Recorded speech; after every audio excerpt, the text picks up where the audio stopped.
Hola y bienvenidos una vez más al Taller del Alfarero. Soy su amiga y hermana Olga González y seguimos estudiando la vida de Jesús.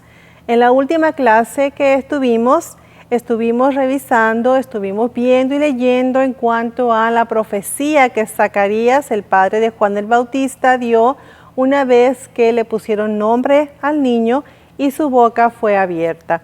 Y estuvimos hablando en cuanto a la profecía que él hablaba con respecto al ministerio de Juan el Bautista. Ya el día de hoy vamos a comenzar con el nacimiento de Jesús. Así que sin más preámbulos, comencemos.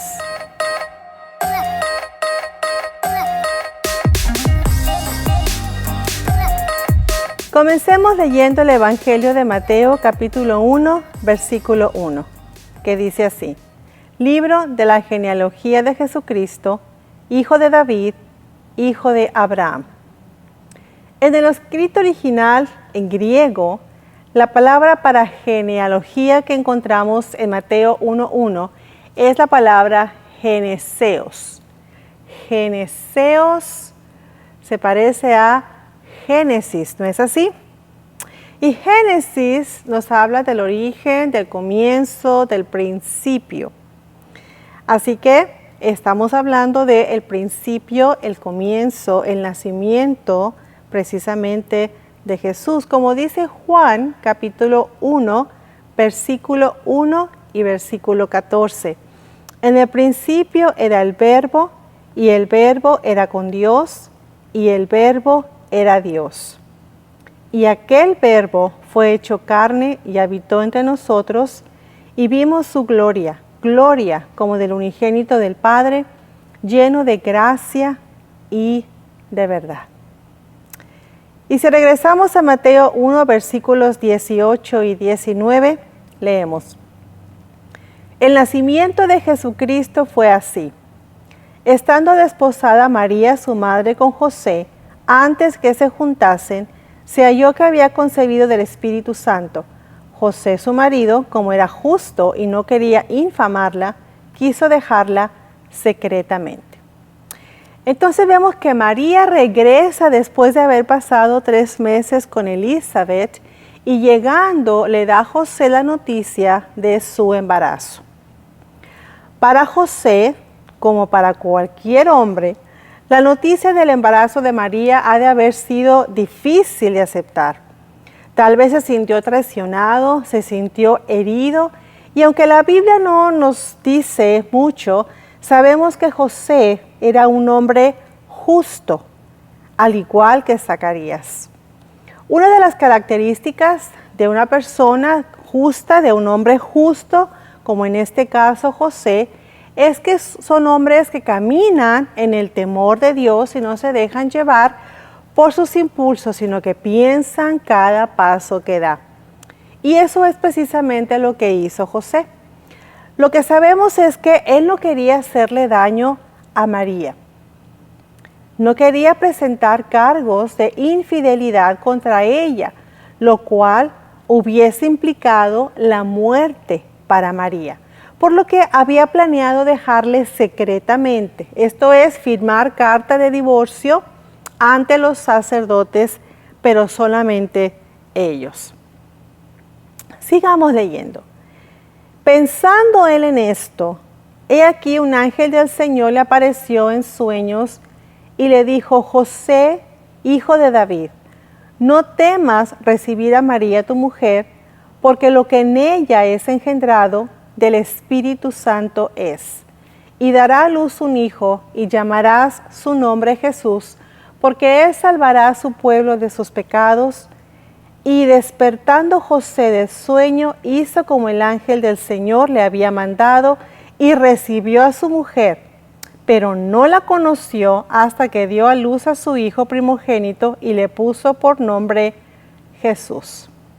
Entonces nos damos cuenta que él estaba pensando, no actuó de una manera impulsiva, sino que estaba pensando qué hacer, estaba pensando en todo lo que estaba sucediendo y se queda dormido. Qué cosa, ¿verdad? Como me llama la atención cómo José con tal noticia se pudo quedar dormido.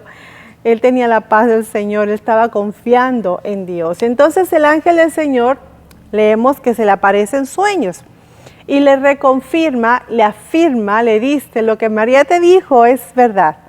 No temas recibirla, no temas estar con ella, porque lo que está formándose en su vientre es precisamente de Dios.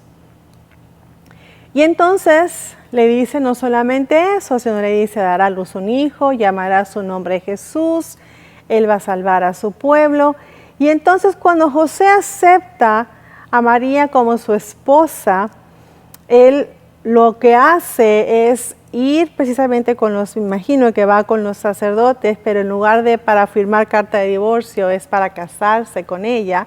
Y cuando ya la acepta como su esposa, entonces él toma la responsabilidad de ser el padre de ese hijo que ella tiene y lo adopta como su propio hijo. Y al hacerlo así, Jesús recibe todos los derechos de hijo legítimo y por lo tanto es considerado como hijo de José y descendiente de David, como lo requería también la profecía. El hecho de que José haya adoptado a Jesús como su hijo nos habla de la importancia de la adopción, ya que al igual que Jesús, nosotros fuimos también adoptados como hijos de Dios en la familia de Dios. Efesios 1, del 4 al 6, nos dice, según nos escogió en Él antes de la fundación del mundo para que fuésemos santos y sin mancha delante de Él, en amor, habiéndonos predestinado para ser adoptados hijos suyos por medio de Jesucristo, según el puro afecto de su voluntad, para la alabanza de la gloria de su gracia, con la cual nos hizo aceptos en el amado. ¡Yay! Claro que sí, gloria al Señor, porque así como Jesús fue adoptado y recibió todos los derechos de hijo legítimo, nosotros también fuimos adoptados en el Padre y tenemos todos los derechos también. Gloria al Señor, amén. Porque así como Jesús lo hizo también para que también nosotros pudiéramos ser adoptados. Y Romanos capítulo 8, versículos 14 y 15 nos dice, porque todos los que son guiados por el Espíritu de Dios, estos son hijos de Dios, pues no habéis recibido el espíritu de esclavitud para estar otra vez en temor, sino que habéis recibido el espíritu de adopción por el cual clamamos, Abba, Padre. Debido a eso, tú y yo podemos entonces tener esa relación íntima con el Señor y decirle Abba, Padre, que significa papi. Podemos decirle a Dios que Él es nuestro Padre, podemos tener esa comunión con Él porque hemos sido adoptados también en la familia de Dios. Mateo, entonces, el Evangelio de Mateo nos habla de una historia de Génesis, una historia del comienzo, de origen, una historia del origen de Jesús, donde el Espíritu de Dios crea a un ser humano. Mateo enfatiza 2 veces el hecho de que fue el Espíritu de Dios el que dio vida a este ser humano. ¿En qué otra parte de la Biblia encontramos otra historia de Génesis donde el Espíritu de Dios da vida a otro ser humano? ¿Recuerdan? Claro, con Adán. Mateo está ilustrando a Jesús como el segundo Adán. Él nos está dando pistas del propósito y misión de Jesús. Leímos también que el ángel le dijo a José que le pusiera al hijo de María el nombre de Dios salva, que en hebreo es Yeshua, lo que traducido al español viene siendo Josué. Yeshua traducido al griego es Esos, que es de donde viene la palabra Jesús. El escritor de Mateo dijo que todo esto ocurrió para que se cumpliera la palabra de Dios por medio del profeta Isaías, quien dijo que su hijo se llamaría Emmanuel, que significa Dios con nosotros. Esa es la profecía de Isaías 7:14, que dice, por tanto el Señor mismo os dará señal, he aquí que la Virgen concebirá y dará a luz un hijo y llamará su nombre Emmanuel. Por eso decimos que Dios vino al mundo en carne para sufrir junto con nosotros y experimentar la vida como nosotros experimentamos, para probar que el vivir una vida conforme a la voluntad de Dios no es imposible.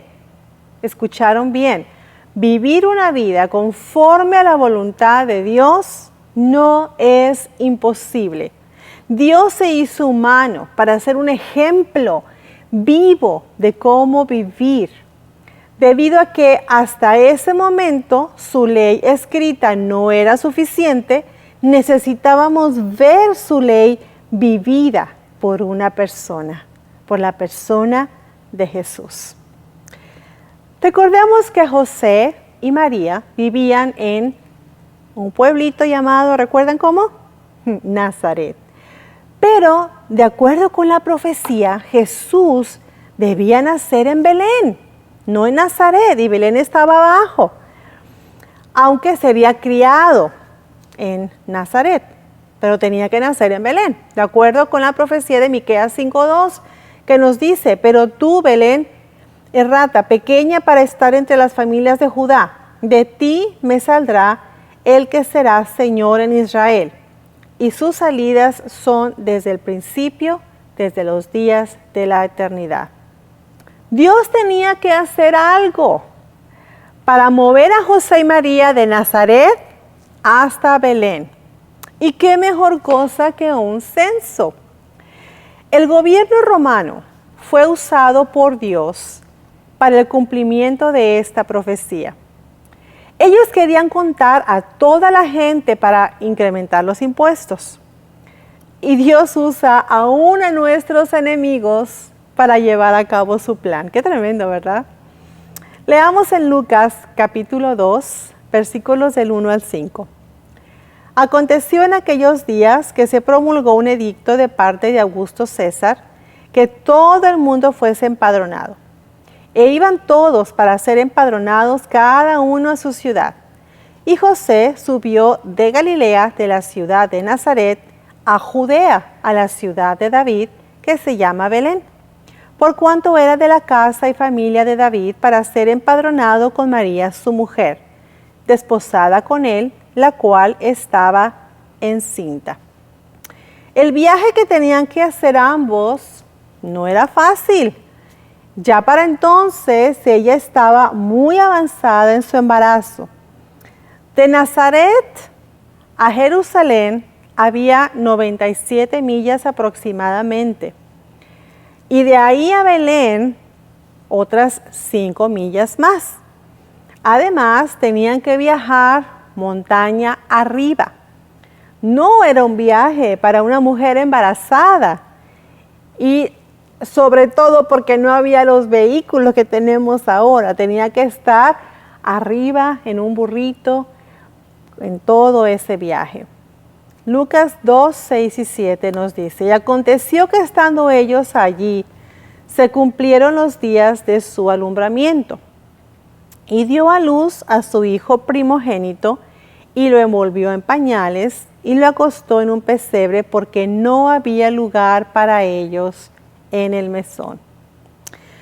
Anteriormente vimos que de acuerdo con el tiempo en que Zacarías sirvió en el templo y los 6 meses del embarazo de Elizabeth, sacamos por conclusión que Jesús nació aproximadamente a mediados de septiembre o principios de octubre, cuando se celebra la fiesta de los tabernáculos. Espero que recuerden en las primeras lecciones que vimos este dato y dijimos que era un dato muy importante que íbamos a regresar a él después.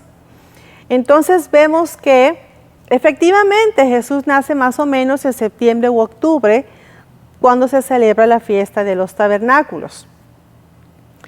Juan 1:14, que leímos anteriormente, nos dice esto, y aquel verbo fue hecho carne y habitó entre nosotros.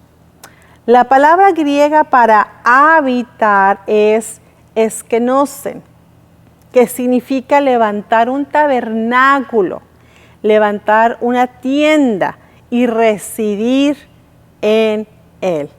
Entonces, si leemos este versículo una vez más, podríamos leerlo de la siguiente manera.